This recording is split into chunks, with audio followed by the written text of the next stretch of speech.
اپنے آپ کو اس میں یہ بتانا چاہ رہا ہے کہ میں جس لشکر کی رہنمائی کرتا ہوں، جس لشکر کی قیادت کرتا ہوں، وہ لشکر ضرور فتح یاب ہوتا ہے، وہ لشکر کامیاب ہوتا ہے۔ تو ہر کامیاب لشکر کی میں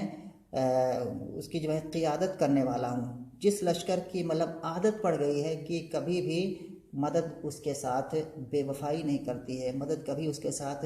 اخلال یا کوتاہی نہیں کرتی ہے، تو شاعر کہہ رہا ہے کہ اور میں کھینچنے والا ہوں، یا میں قیادت کرنے والا ہوں، یا میں قیادت کرتا ہوں ہر اس لشکر کی جس لشکر کی عادت پڑ گئی ہے کہ مدد اس کے ساتھ کبھی بھی کوتاہی نہ کرے۔ اور اس کے بعد پھر شاعر آگے کہہ رہا ہے، یا اس کو پھر اگر ایک بار ہمیں اس کو آسان اس میں سمجھنا چاہیں تو کیا ہو جائے گا؟ شاعر کہہ رہا ہے کہ اور میں قیادت کرتا ہوں ایک ایسے لشکر کی جس لشکر کی عادت پڑ گئی ہے کامیابی حاصل کرنے کی، یا جو لشکر کامیابی کا عادی ہے۔ یہ اس کا مفہوم ہو گیا۔ اس کے بعد شاعر کہہ رہا ہے کہ وَلَا رَاحَ يُطْغِينِي بِأَثْوَابِهِ الْغِنَى وَلَا بَاتَ يَثْنِينِي عَنِ الْكَرَمِ الْفَقْرُ وَلَا رَاحَ يُطْغِينِي۔ اطغى يطغي اطغاءً کے معنی ہوتا ہے سرکش بنانا، سرکش بنانا۔ طاغی کے معنی یا طاغن یا طاغیتن کے معنی ہوتا ہے شرکش۔ طغى یطغى کے معنی ہوتا ہے سرکشی کرنا، اور اطغى یطغی معنی ہوتا ہے کسی کو سرکش بنا دینا باب فعل سے۔ وَلَا رَاحَ يُطْغِينِي بِأَثْوَابِهِ الْغِنَى، الغنى کے معنی مالداری، ثوب معنی اسواب، تو مالداری کے کپڑے سے مراد کیا ہے؟ یعنی کہ مالداری کی جو چمک دمک ہے وہ مراد ہے یہاں پر۔ وَلَا بَاتَ يَثْنِينِي عَنِ الْكَرَمِ الْفَقْرُ، ثنا یثنی کے معنی ہوتا ہے موڑنا، تو یثنینی، اور یہاں پر جو ہے یثنینی، تو یہاں پر ثنا یثنی معنی موڑنا، یہ فعل ہو گیا، فعل مضارع جو کہ واحد مذکر غائب کا صیغہ ہے، اور جو بیچ میں نون لگا ہوا ہے یہ آخر یا سے پہلے نون، یہ نون وقایا ہے، نون وقایا جو کہ فعل اور یا متکلم کے درمیان لایا جاتا ہے، اور اس کے بعد آخر میں جو یا ہے وہ یا متکلم کی ہے۔ تو وَلَا بَاتَ يَثْنِينِي عَنِ الْكَرَمِ الْفَقْرُ، الفقر کے معنی فقر و فاقہ، غربت، تو کہہ رہے کہ اور مالداری اپنی چمک دمک کے ذریعے سے مجھے شرکش یا سرکش نہیں بنا سکی، یعنی کہ مالداری جب کسی کو نصیب ہوتی ہے تو وہ کمینہ یا سرکش یا بدتمیز ٹائپ کا انسان ہو جاتا ہے اپنی اس مالداری کے بلبوتے پر، یا اس پر اترانے لگتا ہے۔ لیکن شاعر کہہ رہا ہے کہ میرا مسئلہ ایسا نہیں ہے، یہ مالداری اپنی تمام چمک دمک کے باوجود کیا ہے مجھے سرکش نہیں بنا سکی۔ وَلَا بَاتَ يَثْنِينِي عَنِ الْكَرَمِ الْفَقْرُ، اور نہ ہی فقر و فاقہ یا غربت کرم سے یعنی کہ سخاوت سے مجھے روک سکے۔ یعنی کہ شاعر یہاں یہ بھی کہہ رہا ہے کہ مالداری مجھے جب ملی تو یہ مالداری اپنی تمام تر چمک دمک کے ساتھ مجھ کو کیا ہے کمینہ یا سرکش نہیں بنا سکی جیسا کہ وہ اور لوگوں کے ساتھ کرتی ہے، اور نہ ہی فقر و فاقہ، ایک آدمی جیسے کہ پہلے جب مالدار تھا سخاوت کرتا تھا، لیکن جب فقیر ہو جاتا ہے تو پھر وہ تمام عادتیں ترک کر دیتا ہے، سخاوت کرنا بند کر دیتا ہے۔ لیکن شاعر کہہ رہا ہے میرا مسئلہ ایسا نہیں ہے، مجھے جب کبھی فقیری نصیب ہوئی، جب میں کبھی محتاج ہو گیا، فقیر ہو گیا، تو جو سخاوت کا کام میں پہلے کرتا تھا وہ سخاوت کا کام میں فقیری کی حالت میں بھی کرتا رہا۔ تو یہ شاعر اپنے بارے میں کہہ رہا ہے، تو کہہ رہا ہے کہ وَلَا بَاتَ يَثْنِينِي عَنِ الْكَرَمِ الْفَقْرُ، اور نہ ہی فقیری مجھے موڑ سکی، مجھے روک سکی، عن الکرم سخاوت کرنے سے۔ اسی پر اکتفا کرتے ہیں انشاءاللہ، پھر اگلے درس میں اور اشعار پڑھیں گے۔